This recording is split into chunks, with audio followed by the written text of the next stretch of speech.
Perfect. Thank you so much. We're good. We're recording. Okay.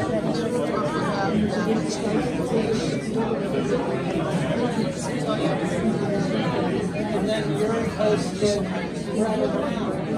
people like me. Oh my God, that's great. Ladies and gentlemen, attention, we're going to be beginning tonight's program. If we have a whole row here, so if you people want to grab some seats from the back, we'll spread out. I know we had a unexpectedly large turnout for this event, so we have a little smaller room than usual, but thank you all for coming. But again, there's a ton of seats, so if anyone wants to come, sit. He doesn't have cooties. I don't think he has cooties. He's good, so you can come and sit. He has coronavirus. We'll be talking a lot about that today. I know you were expecting anti-Semitism. It's actually Chinese biomedical discussion. Anyway, thank you all for coming. This is a special event for all of us. We're the New York Young Republican Club. Many of our members are Jewish. Many on our board are Jewish, including myself, including our secretary, Jackie Galinsky, who helped put this together. A round of applause for Jackie. All these anti-Semitic attacks in Brooklyn and Muncie and all over the state and all over the country, from Pittsburgh to Chabad, globally. It's absolutely horrendous what's going on with the bail reform. We can talk about it for hours, but I thought it was very important to have a voice to speak on behalf of the Jewish community here, to be addressing the topic of anti-Semitism, to be addressing the Israeli-Palestinian conflict. We obviously have this new peace deal that just came out, which Mort has plenty of opinions on. So we're very honored to have him with the Zionist Organization of America. And as many of you know, on top of all of this, we have an election going on, not a presidential, not a congressional, something unique. There is an election with the World Zionist Congress, which is a very important organization if you are Jewish, if you are a Zionist, which I hope most of you people are, that it helps allocate funds for a whole variety of things in Israel and abroad, the Jewish community and within Israel. And there is a slate going on. There is Slate 11, led by the ZOA. We actually have members of the Likud here that are coming. It is endorsed by Bibi Netanyahu. So we as a club are very happy to also endorse this slate, Slate 11. If you're Jewish, you can go vote. It's only $7. It's a great deal. So you can go online, you can vote, and we can get this Congress taken over by people who are sensible, who are maybe right of center, and have a little more value in the way things are going forward, because there's a lot of anti-Semitism, there's a lot of anti-Israel sentiment, anti-Zionist sentiment, BDS, and it's emanating from the left, and we have to fight that, we have to combat that, and this is the first step. So if you're Jewish, if you're interested, you have $7, go vote ZOA, Slate 11. We'll introduce you to some people. We're going to have a table set up at the back. By the end of this, you can get registered to vote. We'll talk about that after, but I want to bring up our secretary, Jackie Galinsky, to introduce our guest for this evening. Thank you.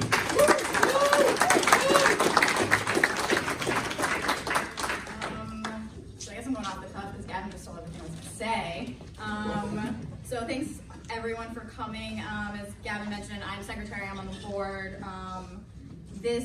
I'm Jewish, so this event was extremely important for me to have. It's a cause that is near and dear to my heart, especially with everything that's been going on in the last 18 months, not just the last 6 weeks. That has frankly been ignored by the mainstream media because perpetrators aren't exactly fitting their narrative.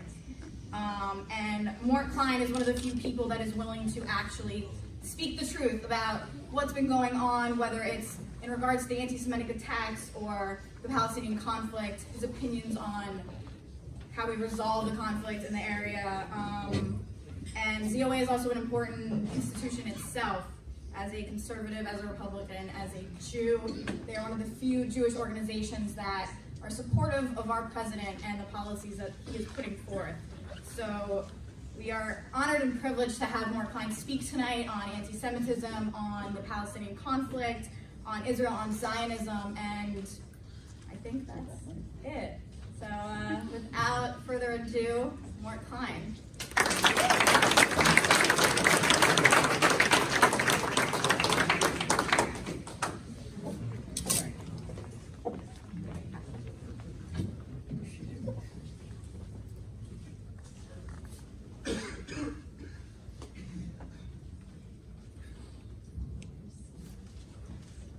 Well, thank you, Jacqueline, for having me here. Thank you all for coming. Sorry there aren't any more seats, but it is what it is. It's really a great pleasure to see so many people come out. The World Zionist Congress is something that's very important. It determines how millions of dollars is spent in Israel. So we want you know, a right-of-center group like ZOA and ZOA's coalition with 27 fabulous groups with us to have a greater say in that. We fight BDS in a very effective way. We promote true Zionist education, not the lies that other slates like J Street and Peace Now and the Israel Fund promote. We tell the truth. And we also are promoting funding for people who need or feel they need to make Aliyah from France or England, as things are getting rougher in those countries, while other groups oppose using money to help make Jews make Aliyah where necessary. And we promote the right of Jews to live in Efrat, Ariel, Maladumim. They have a right to live there. There's 1.5 million, right? There's 1.5 million Arabs in Israel. Why can't there be 700,000 Jews in Judea and Samaria? It's ridiculous. But other slates oppose that and want to dry up funding for those groups. So we hope you'll go to the back and our people will show you how to vote. And we hope you'll seriously consider voting for ZOA to promote this agenda. I've always been instructed, by the way, as I always do, to tell people that I have Tourette syndrome. It's a neurochemical disorder that makes me make sounds and have facial tics I can't control. There it is. I've had it since age 5, and there was actually studies done, and studies, they're positive and negative. Studies done shows that people with Tourette have, on average, a slightly higher IQ than the average person. It's true, slightly. That's the positive, but there's a negative. Studies also show that people with Tourette have far fewer dates in college. And I'm proof that that is an accurate call. We're the oldest pro-Israel group, founded in 1897. We have lobbyists in Washington. We have a Center for Law and Justice doing legal work. We have campus people in over 100 campuses. We have an Israel office. We have a mission in Washington every year. We have a mission to Israel, which we're having at the end of this month. There's still openings for it if you're interested. So we're really full service. I want to say I was at the White House Wednesday for the ceremony about the new Trump plan for the Middle East. And I have to say, as Benjamin Netanyahu, survivor Benjamin Netanyahu has put out a public video promoting ZOA for people to vote for ZOA. I want you all to know that. And those who hate Netanyahu, I want you to know that he did not put out a video promoting us. So, depends on how you feel. Trump's been the greatest friend for the Jewish state of Israel. It's been known.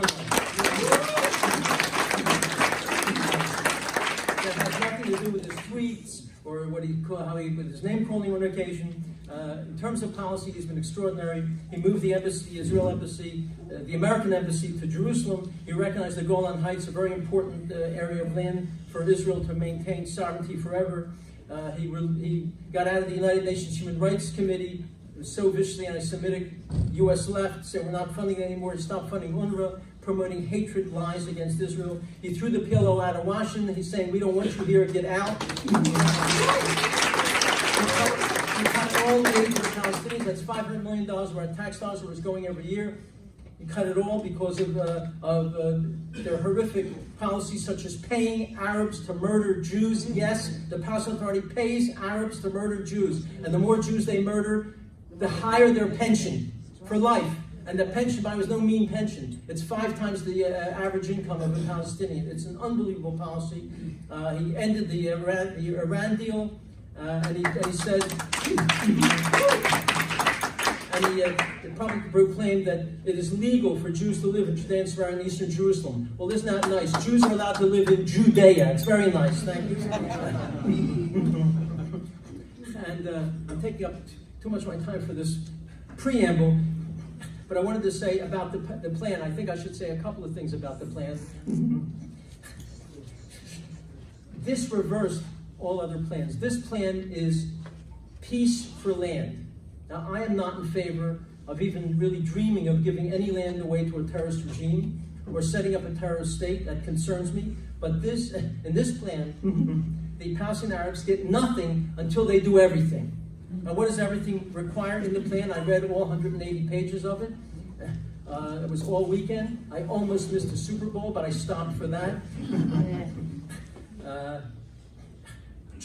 Jerusalem remains undivided. He gave away a little sliver of it, now Abu Dis and Shuafat.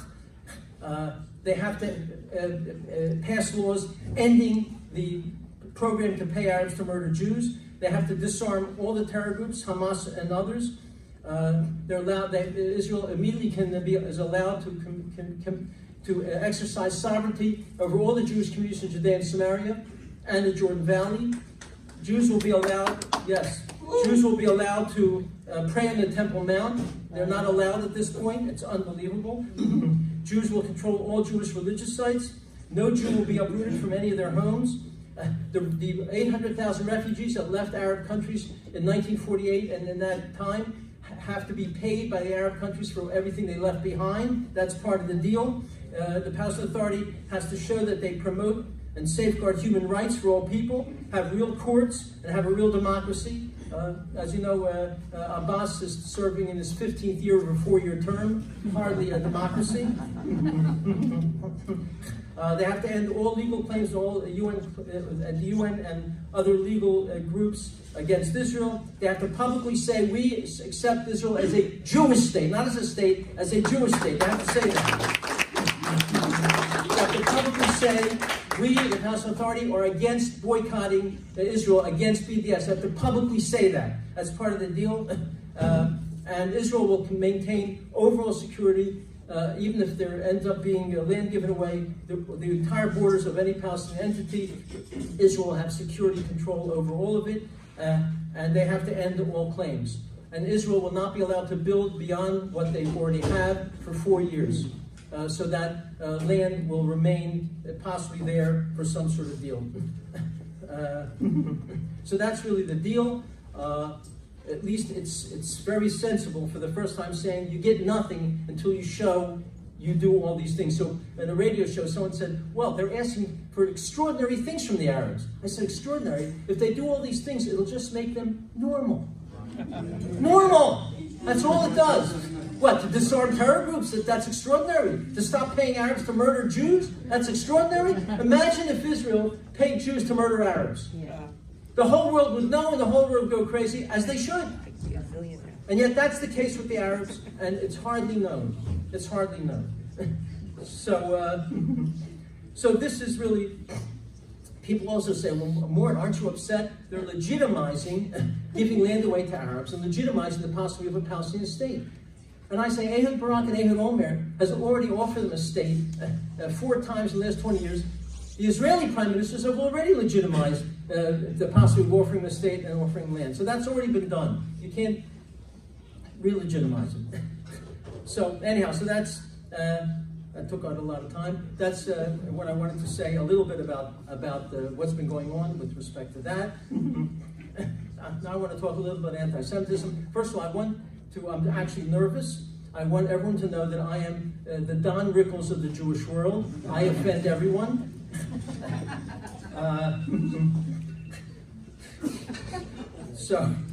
So I will say things that some people may be upset.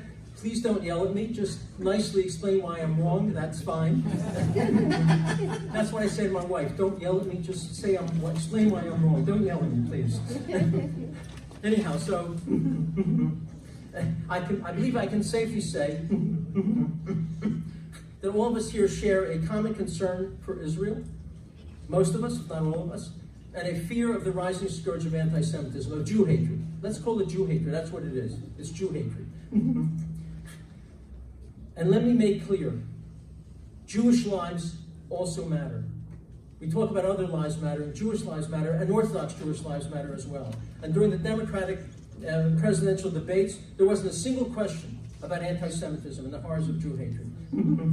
Don't these journalists care about anti-Semitism on campuses and parts of Congress, in the media, in Brooklyn, Muncie, and Jersey City? And I'm sorry to say, this is painful for me. And it's only a small group.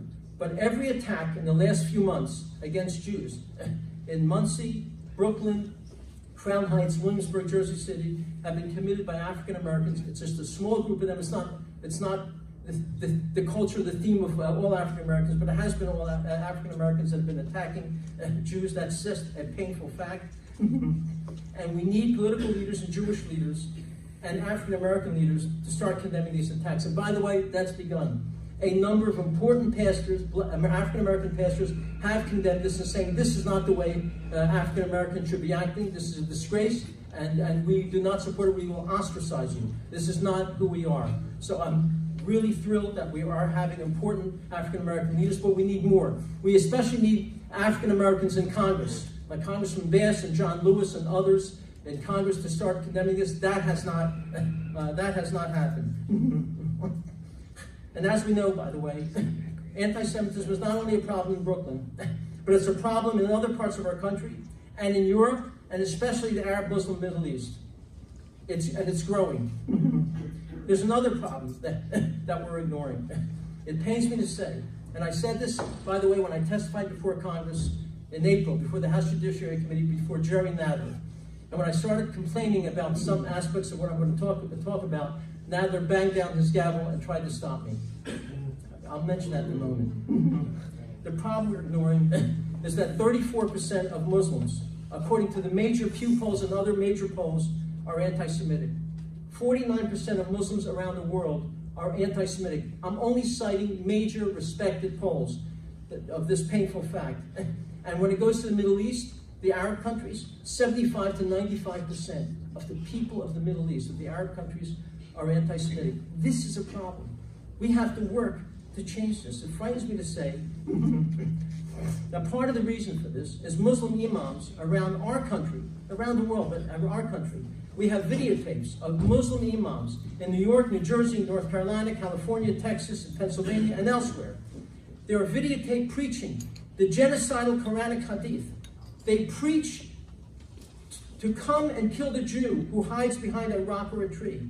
They preach that the Jews are Nazis and the Jews are fascists. These are in real mosques all around this country. They urge the cleansing of the Temple Mount in Jerusalem of the filth of the Jews.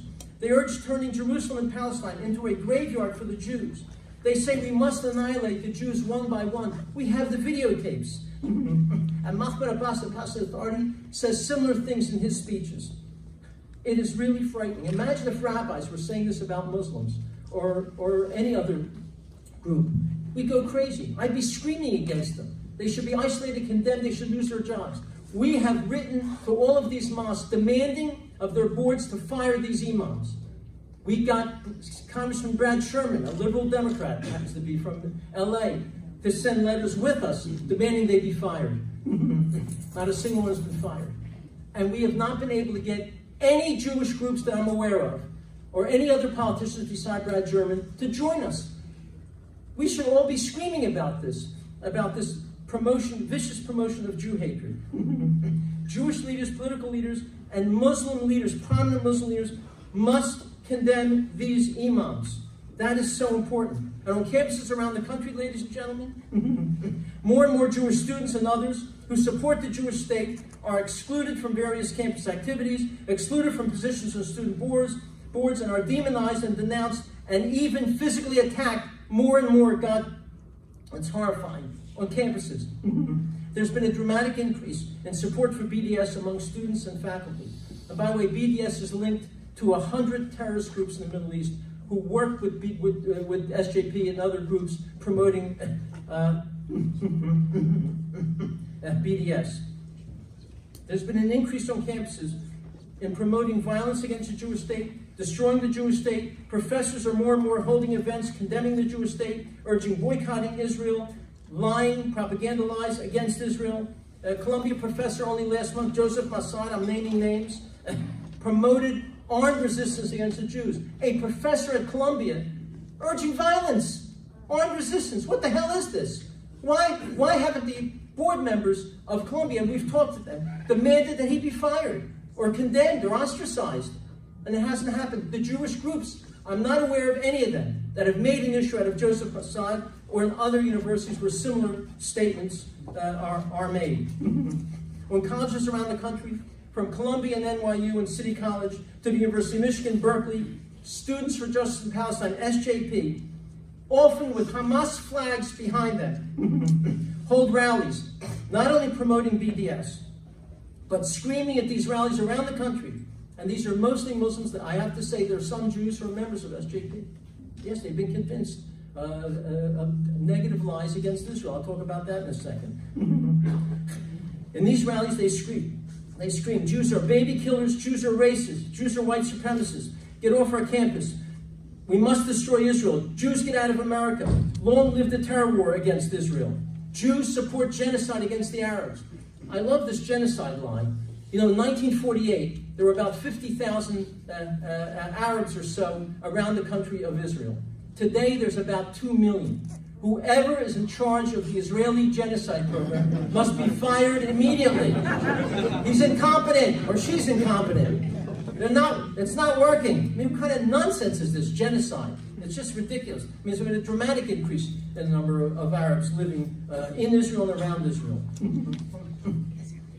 We must urge Jewish leaders, religious leaders, the alumni leaders, and university presidents and college officials to condemn Students for Justice in Palestine. They promote anti-Semitism on campus, and it goes beyond the campus with their horrible lies. And SJP should be expelled from the university. They shouldn't be allowed to have clubs and using student fees to pay for their programs. You know, ugly actions on campuses against African Americans or gays and women are rightly condemned with consequences. They fire such clubs or such fraternities, as they should. But it's open season against Jews. You can say anything you want against Jews, and nothing happens. It's quite astonishing. I can't even explain it. I'm proud to say that the ZOA, it's a whole long story, I won't get into it. We're the ones who got Title VI to be changed to cover Jews of the Civil Rights Act.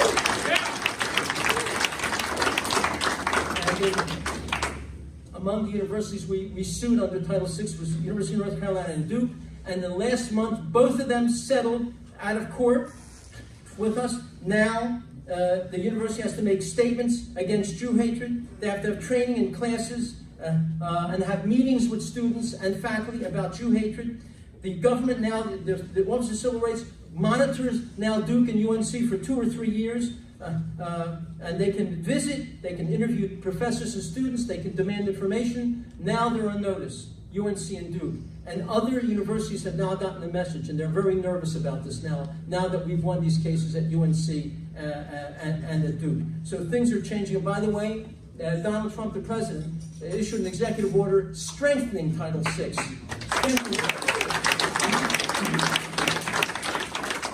The great historian Paul Johnson wrote in this great book, A History of the Jews, he wrote, quote, "One of the principal lessons of Jewish history has been that repeated verbal slanders against Jews are sooner or later followed by violent physical deeds against Jews and an effusion of Jewish blood." This has been true throughout history. So these attacks on Jews verbally are serious. And we should take them seriously. Are these physical attacks on innocent Jews by African Americans in some part due to the vicious anti-Semitic verbal slanders by Jew haters like Louis Farrakhan, who was called the Jews the members of the synagogue of Satan, called them termites, called Judaism a gutter religion, praised Hitler? And by the way, Louis Farrakhan, who's unfortunately a very gifted speaker, speaks all over the country. He's beloved in the communities with his fabulous oratory, and he is going around really having African Americans feel negatively toward Jews. He's a very dangerous man. And what about this over the years, the speeches by Al Sharpton and Jesse Jackson, and even Congressman Hank Johnson publicly called Jews in Judea and Samaria termites. And many of these African American leaders are lying, saying that Israeli police train U.S. police to murder blacks. Can you imagine? They're saying that Israeli police are training police to murder blacks. It's insane. Yes, police are trained by Israel in police tactics, not to murder blacks. God forbid, it would be horrible. It's against everything a Jew would believe in. Thou shalt not murder, for God's sakes. It's horrifying. Furthermore, credibility and respectability was given to Farrakhan when Bill Clinton shook his hand, smiled at him, and sat in the same row as him at Aretha Franklin's funeral. When members of Congress met with Farrakhan, President Obama met with him, taking pictures, smiling. African American leaders, Jewish leaders, and politicians should have condemned this and say they must be ostracized if you're going to embrace Louis Farrakhan, and it hasn't happened. And Jewish leaders have not said anything about these meetings. We should demand that Al Sharpton not be allowed to have a TV show on MSNBC, for God's sakes. We should be screaming, complaining to the sponsors and the leaders of Comcast, who run MSNBC, and I have friends there. Would an anti-black racist or anti-gay person have a TV show? The country wouldn't allow it. Why are they allowing somebody who has all this enormous hostility toward Jews to have a TV show? And the anti-Semitism envoy for America, Elon Carr, said recently that almost all of the anti-Semitic attacks in Europe on European Jews were committed by radical Muslims. That's a painful fact. Almost all the attacks are radical Muslims. It's not Protestants or Presbyterians. This is who is committing this. Can this in part be due to the imams in Europe and the Mideast who are urging violence and death against Jews? Have these chickens come home to roost, God forbid? And God forbid this comes to the U.S.? I'm very worried that this could begin happening here because of what's going on in some of these mosques, many of these mosques around the country. And in these mosques, and being promoted by Fatah as well, are that Jew killers, quote, are perfect people, they're our crown jewels, they're stars of the night, they're heroes and martyrs. You hear this in sermons in Europe and, of course, in the Middle East, and by the ruling party Fatah. You hear Linda Sarsour, a Muslim activist, many know her name, saying that Arabs with large rocks in their hands is the definition of courage. She said she supports terrorism against Jews. She praises Jew killers like Rasmia Odeh. She demands to stop humanizing Jews. We have to condemn and ostracize her. And instead, City College gave her an honorary doctorate. City College gave her an honorary doctorate. And she had major speaking events at UNC and NYU. And we, of course, condemned it. We wrote to them they should not do this. I couldn't get any of the Jewish groups to write to the university saying, do not honor this woman or give her a major platform. In fact, Hayas used to be a good bringing Jews into America. Now 95% of the people they bring in, or certainly well over half, are Muslims. And the National Council of Jewish Women wrote an article condemning me for condemning Sarsour. Do you hear what I say? These two Jewish groups condemning me and demanding that I stop criticizing Sarsour. And no other Jewish group said a word. This is a problem. We don't have people speaking out about these problems. Let me tell you something else about Islamic hatred. By the way, they hate all non-Muslims. They hate it. They hate African Americans. Of course, Jews are the biggest target. They hate Christians. Christians are being killed all over the place in the Middle East and in Africa. But unlike white supremacists, of course, they are a problem. They are a problem. But they're just isolated. They've had some horrific attacks. But unlike white supremacists, we all hate them. We all despise them. They have no support. Unlike white supremacists, radical Muslims have institutional support for violence by leading imams, as I've already described. What's more that people don't know, Al-Azhar University in Egypt, which is the pinnacle of Islamic academia, it's the Harvard of the Muslim universities. They train imams who fan out all over the world. A highly influential 700-page treatise by the former Grand Imam Tantawi cites Quranic sources to justify Muslim Jew hatred and violence. He says publicly, gentle persuasion can do no good with Jews, so use force with them. Treat them in the way you see as effective in ridding them of their evil. At Al-Azhar University Friday sermons, they say things like, "O Muslim, O servant of Allah, there's a Jew behind me, come and kill him." Tantawi, this leading pope of the Muslims, has made speeches, sermons, saying the Jews have their own particular degenerate characteristics, killing the prophet of Allah. They corrupt Allah's words by putting them in the wrong places. They consume the people's wealth frivolously. They refuse to distance themselves from evil. And other ugly traits are caused by the Jews' deep-rooted lascivious envy. Only a minority of Jews keep their word. These are the sorts of things that are said. So you have the popes of the Muslim world saying Jews are disgusting, which is causing anti-Semitism among the Muslims and even spreads elsewhere. Ayaan Hirsi Ali, do you know this name, Ayaan Hirsi Ali? A former Muslim who converted to Christianity. She made a speech a number of years ago saying, "Ladies and gentlemen, I have a confession to make. If you're Jewish, It's a testimony to my dark past when I lived in ignorance. I used to hate you Jews. I was told you Jews are by nature evil, and you had evil powers and you used them to evil ends. I am ashamed of my prejudice against you. Many others who are taught in the name of Islam to hate you have stopped hating you, but others, by the thousands, maybe millions, are learning to blame you and wishing to destroy you because of Islam. This is Ayat Mercy Ali. This is not a Jew saying this. And I met with Sisi, al-Sisi, the president of Egypt, a couple of years ago, and he showed me a translated speech that he gave to Al-Azhar University. Al-Sisi, the president of Egypt, to Al-Azhar University, this major pinnacle of Islamic academy, showed me his speech, and it said, "It is inconceivable that the thinking, the wrong ideas that we Muslims hold most sacred should cause the entire Islamic nation to be a source of anxiety, danger, killing, and destruction. And for the rest of the world, it's impossible. That thinking is antagonizing the whole world. We are in need of a religious revolution," says al-Sisi. "You imams are responsible before Allah. The entire world is waiting." These are not my words. This is al-Sisi, a Muslim leader of Egypt, saying that this is a serious problem. And finally, the U.S. has now begun to legitimize and mainstream Jew hatred through members of Congress who promote it. Ilhan Omar from Minnesota says the Jewish state is evil. They've hypnotized the world to believe their lies. Jewish money is why people support the Jewish state. She compared boycotting Israel to boycotting Nazis. She calls Israel an apartheid state. Rashida Tlaib of Michigan takes pictures with Hezbollah supporters, terrorists, condemns Rasmia Odeh,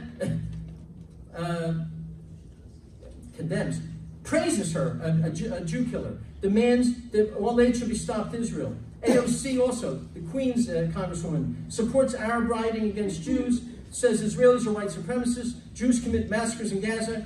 She praises Jeremy Corbyn, an anti-Semite. And not only do Congress not condemn these people, they defend them. They defend them. They were going to have a resolution to condemn them by name. That ended. And Pelosi defended them. Steny Hoyer defended them. Cory Booker. Liz Warren, first name's Liz, I forget her name. Elizabeth Warren, Kamala Harris.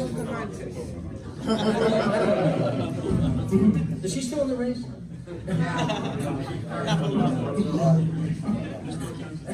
and Sanders has Sarsour, Omar, and Tlaib lobbying for him, campaigning for him. And where are the Jewish leaders? They're saying nothing about it. We have condemned it. In our speeches, in our writings, we've written to him, but no other Jewish groups are saying one word. And by the way, many of the staffers are viciously anti-Semitic. We don't have time to get into it. And Warren also has hired viciously anti-Semitic staffers, and no one in the Jewish world that I'm aware of publicly condemns this. That allows anti-Semitism to spread. We Jews, in some sense, are responsible, and we are not doing much. I'm just getting... So I think I've talked too long. Then let me just say a couple of quick things. First of all, let me show a picture of this map. This is important to see. The orange are the 22 Arab countries. The yellow that you see in the middle is Israel. Right? The Arab world is 800 times the size of Israel. 800 times the size of Israel. It's tiny. And yet the world is saying we can get to peace with a plan called Land for Peace. Right? And who's giving up the land? It's ridiculous. Imagine if there were 22 Jewish countries and a little Arab country. And the Jews say we want a little 23rd Jewish state carved out of this little Arab country. The world would go crazy. Say it's ridiculous. This is nonsense. Let them live in peace. So I want to make several important points. Will you permit me to do that, or should I stop? I'm happy to stop. I'm getting tired. Save time for questions. But when I saw some people paid $15, I figured I should talk longer. Part of the reason for anti-Semitism, in my view, an English professor, a teacher of mine at Central High School, told me never say in my view, you weaken your argument. Because you're acknowledging, maybe it's just me, maybe everyone disagrees with me. Don't ever say in my view, I was taught, yet I just say it all the time anyway. the propaganda lies that the Arab world and the rest of the world promote is a factor. What are some of the lies? Jerusalem. Is Jerusalem holy to Muslims? If it is, we have to deal with that. Is Jerusalem holy to Muslims? It was the capital of Israel under King David 300,000 years ago. It was never the capital of any other nation except Israel. When the Arabs conquered Palestine in 716 CE, they made Ramlah their capital, not Jerusalem. The Judaism's holiest places are in eastern Jerusalem. Of the 4 quarters in Jerusalem, the Muslim quarter is the youngest. The majority of people living in Jerusalem since the 1850s have been Jews, not Muslims, Jews. I have a 1906 travel guide to Jerusalem. It says that there were 60,000 people living in Jerusalem, 13,000 Christians, 7,000 Muslims, 40,000 Jews. 1906. The word Jerusalem never appears in the Quran, not once. How on earth can it be holy to the Muslims if they don't even mention it in their holy book, the Quran? And in the Jewish holy books, 700 times. 700 times it's mentioned. Jews faced Jerusalem, Muslims faced Mecca, and when they controlled eastern Jerusalem from 48 to 67, the Arabs controlled it all. It allowed it to become a slum. There was virtually no water, electricity, plumbing. They destroyed 58 synagogues. Almost no Arab leader visited. So this is a propaganda lie that Jerusalem's holy to Muslims, and we should be talking about that. Because they're screaming, you're not giving us all Jerusalem, it's our holy place. It's not. If it was, we'd have to deal with it. Settlements. There's not been, that the settlements are supposedly the big problem. Israel's building settlements everywhere. 80-90% of Judea and Samaria is filled with settlements. They're building every minute. What is the truth? Not a single new settlement, Jewish community, has been built since 1993. Bibi just built a little tiny one a few months ago. Outside of that, none since 1993. The only building that's done is within the boundaries of the existing communities in Judea and Samaria. The communities in Judea and Samaria of the West Bank comprise only 2%. 2% of Judea and Samaria is where the Jewish communities are. So this is one of the big lies that Israel's building all over, and this is a problem. It's never been a problem. Plus, if they made peace, whatever buildings are building, they wouldn't build anymore. But that has not been the issue. And occupation, that they're screaming occupation every minute. Occupation, occupation, occupation. Every Arab or Jew hater who comes on television screams occupation. All the students at universities scream occupation. Is there really an occupation? No. Occupation means you've illegally stolen someone else's sovereign land. That's what it means. Was this someone else's sovereign land?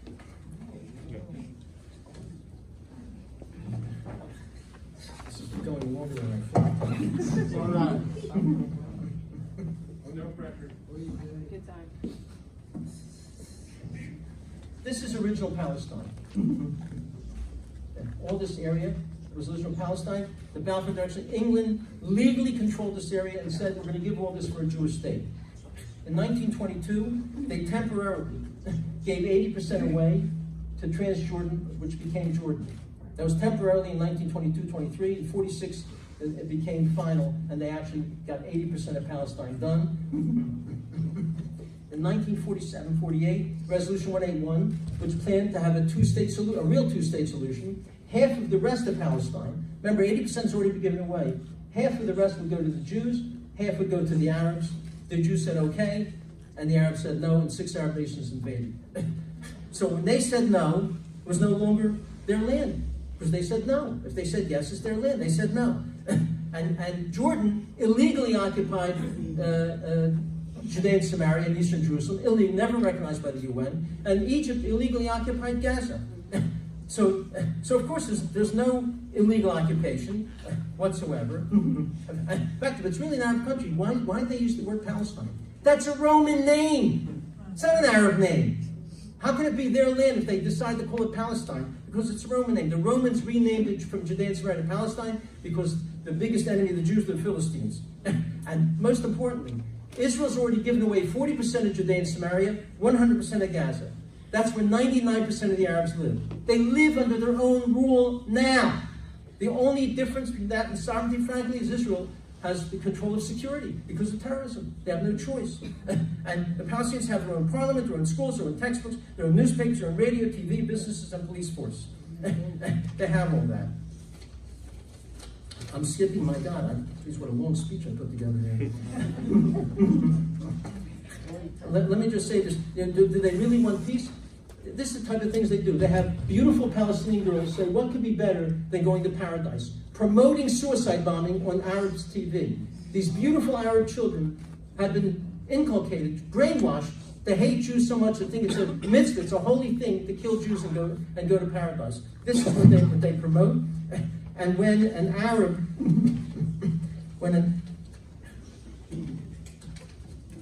an Arab kills a Jew, they make posters like this. It's a real poster. I got it off of high school. Hundreds of these posters. That's one of the people who murdered Jews. These are two-egged buses being blown up. That's a blue Jewish star with blood flowing through it. And in Arabic says something like, our hero, our martyr. They honor these Jew killers as martyrs, as heroes, as wonderful people. And when they put together they commissioned an emblem for the Palestinian Authority, this is the emblem they put together. This is the emblem the Palestinian Authority, the Fatah, put together. As you see, it's the shape of all of Israel, not just Judea and Samaria and Gaza and Eastern Jerusalem, all of it with an Arab keffiyeh, a picture of the arch murderer, Yasser Arafat, and a Kalashnikov rifle. Is this the emblem you commission if you want to make peace with the Jewish state? No.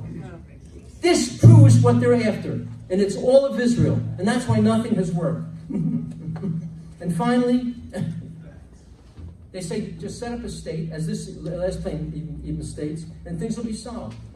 Let me tell you something, ladies and gentlemen.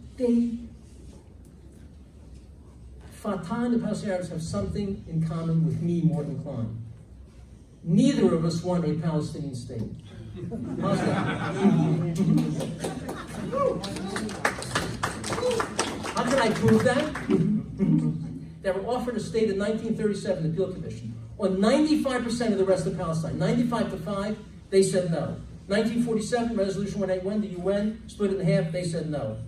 2000, 2001, 2008, Ehud Barak's plan, Ehud Olmert's plan. Ehud Olmert offered 97% of Judea and Samaria, the West Bank, half of Jerusalem, billions of dollars in aid, statehood, they said no. And from 48 to 67, we controlled all of the West Bank, half of Jerusalem, Gaza. Did they set up a state when they controlled it? No. Did they hijack Jordanian and Egyptian planes saying we want a Palestinian state? No. Because that's not their interest. It is Israel's destruction. And now they'll take a state for free, but if you start demanding you should accept Israel as a Jewish state, that's when they get to say, forget about it. And if they set up a state, this will be another terrorist state. And remember, statehood does not make an entity more lovely. Syria's a state, Iran's a state, North Korea's a state. Are they lovely? They're horrible. They have more power because they're a state. So statehood would only make things worse, not better. And I'm going to end it, even though I have some wonderful things here. I'm going to end it by so many fabulous things. I'm going to end it, as I've done on occasion in the past, by singing a song from a Nobel Prize winner in literature. What Jew won a Nobel Prize in Literature recently? Bob Dylan, otherwise known as Robert Zimmerman, his original name, Robert Zimmerman. He wrote this song in 1983. It's extraordinary. In 1983, Bob Dylan wrote this song. You can YouTube it. It's called Neighborhood Bully. Neighborhood bully is a sarcastic term. It means Israel, but he's being sarcastic. That Israel, of course, is not the neighborhood bully. But he calls it neighborhood bully. So when he talks about neighborhood bully, he's being sarcastic. Listen to this. Well, the neighborhood bully, he's just one man. His enemies say he's on their land. They got him outnumbered about 1,000,000 to 1. He's got no place to escape to, no place to run. He's a neighborhood bully.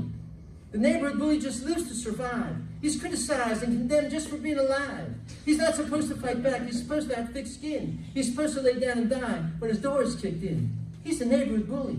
The neighborhood bully's been driven out of every land. He's wandered the earth an exiled man. He's seen his family scattered, his people hounded and torn. He's always on trial just for being born. He's a neighborhood bully. Well, he knocked out an Arab lynch mob. He was criticized. Everyone condemned him, saying he should apologize. Then he destroyed an Arab bomb factory. Nobody was glad. The bombs were meant for him. He was supposed to feel bad. He's the neighborhood bully. Well, the chances are against it, and the odds are slim, that he'll live by the rules that the world makes for him. Because there's a noose at his neck, and a gun at his back, and a license to kill him is given out to every maniac. He's a neighborhood bully. Oh yeah, well, he's surrounded by our pacifists. They all want peace. They pray for it nightly, that the bloodshed must cease. Now they wouldn't hurt a fly. To hurt one they would weep. They lay and they wait for this bully to fall asleep. He's a neighborhood bully. Every empire that's enslaved him is gone. Egypt and Rome, even the great Babylon. He's made a garden of paradise in the desert sand, in bed with nobody, under no one's command. He's a neighborhood bully. Now his holiest books have been trampled upon. No contract he signed was worth what it was written on. He took the crumbs of the world, he turned it into wealth. He took sickness and disease, turned it into health, medical research. He's a neighborhood bully. What's anybody indebted to him for? Nothing, they say. He just likes to cause war. Pride and prejudice and superstition indeed. They wait for this bully like a dog waits to feed. He's a neighborhood bully. What has he done to deserve to wear so many scars? Does he change the course of rivers? Does he pollute the moon and stars? Neighborhood bully standing on a hill, running out the clock, yet time is standing still. He's the neighborhood bully. So I can end by saying that we have to be strong. Be not afraid, for God is with us. The good people of the world are with us. The cause of Israel is moral and just. We must act and speak out with courage. Truth and justice and God are on the side of Israel. With your help, with the strength and will of the Israeli people and the IDF, with the help of Almighty God, new miracles that we can't foresee will be occurring, and the people of Israel shall dwell in their holy land for eternity. We will prevail. Thank you very much.